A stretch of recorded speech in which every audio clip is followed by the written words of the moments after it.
Hello guys, welcome back to my channel captures by Keerthi. Evening snacks లాగా క్రిస్పీగా sweet కార్న్తో pakodi ఎలా చేసుకోవాలో ఈ వీడియోలో అయితే చూపిస్తాను, చూసేయండి. ఫస్ట్ అయితే స్వీట్ కార్న్ని మంచిగా ఒలిచిపెట్టుకోవాలండి. సో కొన్ని స్వీట్ కార్న్ని అలానే వేస్తున్నాను, అలాగే కొన్ని అయితే బరకగా మిక్సీ పట్టాను.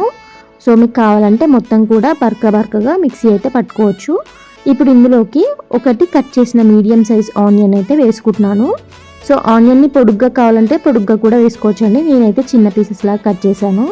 ఇప్పుడు ఇందులోకి 1 టేబుల్ స్పూన్ పసుపు, రుచికి సరిపడా కారం, అలాగే ఉప్పు వేసుకోవాలి.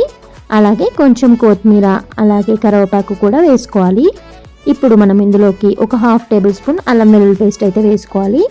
అల్లం వెల్లుల్లి పేస్ట్ వచ్చి మనం కొంచెమే వేసుకోవాలండి, మరీ ఎక్కువగా వేసుకుంటే టేస్ట్ అనేది చేంజ్ అయిపోతుంది.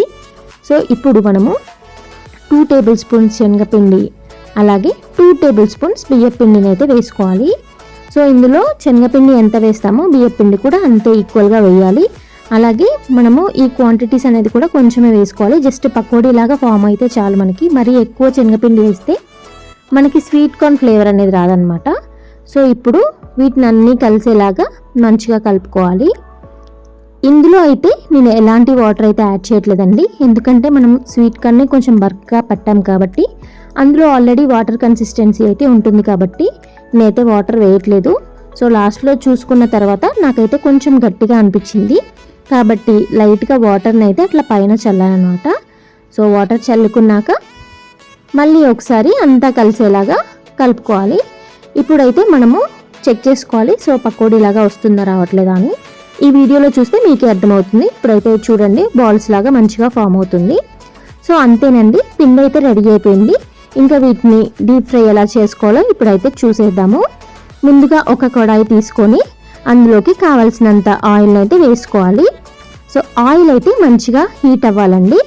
ఆయిల్ హీట్ ఎక్కిన తర్వాతే మనమైతే పకోడీని వేసుకోవాలి. అప్పుడే మనకి పకోడీ అనేది లోపల కూడా మంచిగా కుక్ అయ్యి పచ్చివాసన లేకుండా ఉంటుంది. ఇప్పుడైతే చేత్తో చిన్న చిన్న బాల్స్గా తీసుకొని ఆయిల్లో అయితే వేసుకోవాలి. ఇవి వేసేటప్పుడు కొంచెం దూరంగా ఉండండి, ఎందుకంటే స్వీట్ కార్న్ ఆయిల్లో వేగుతుంటే కొంచెం చిటపటలాడుతుంది కాబట్టి కొంచెం జాగ్రత్తగా వేసుకోవాలి. సో ఇవి వేసిన వెంటనే మనమైతే ఎలాంటి గరిటెని పెట్టకూడదు, ఎందుకంటే గరిటెకి అతుక్కుపోయి మనకి ఆ పకోడీ అనేది షేప్ అవుతుందన్నమాట. సో ఇప్పుడైతే ఒకసారి కలిపేసుకొని 2 మినిట్స్ తర్వాత గోల్డెన్ కలర్ వచ్చేంత వరకు వేయించుకోవాలండి. సో చూసారు కదా, ఈ కలర్ వచ్చేంత వరకు వేయించుకుంటే మనకి క్రిస్పీగా అలాగే లోపల కూడా మంచిగా కుక్ అయిపోతుంది. అలాగే సేమ్ ప్రాసెస్లో మిగతా పిండిని కూడా వేసుకోవాలి.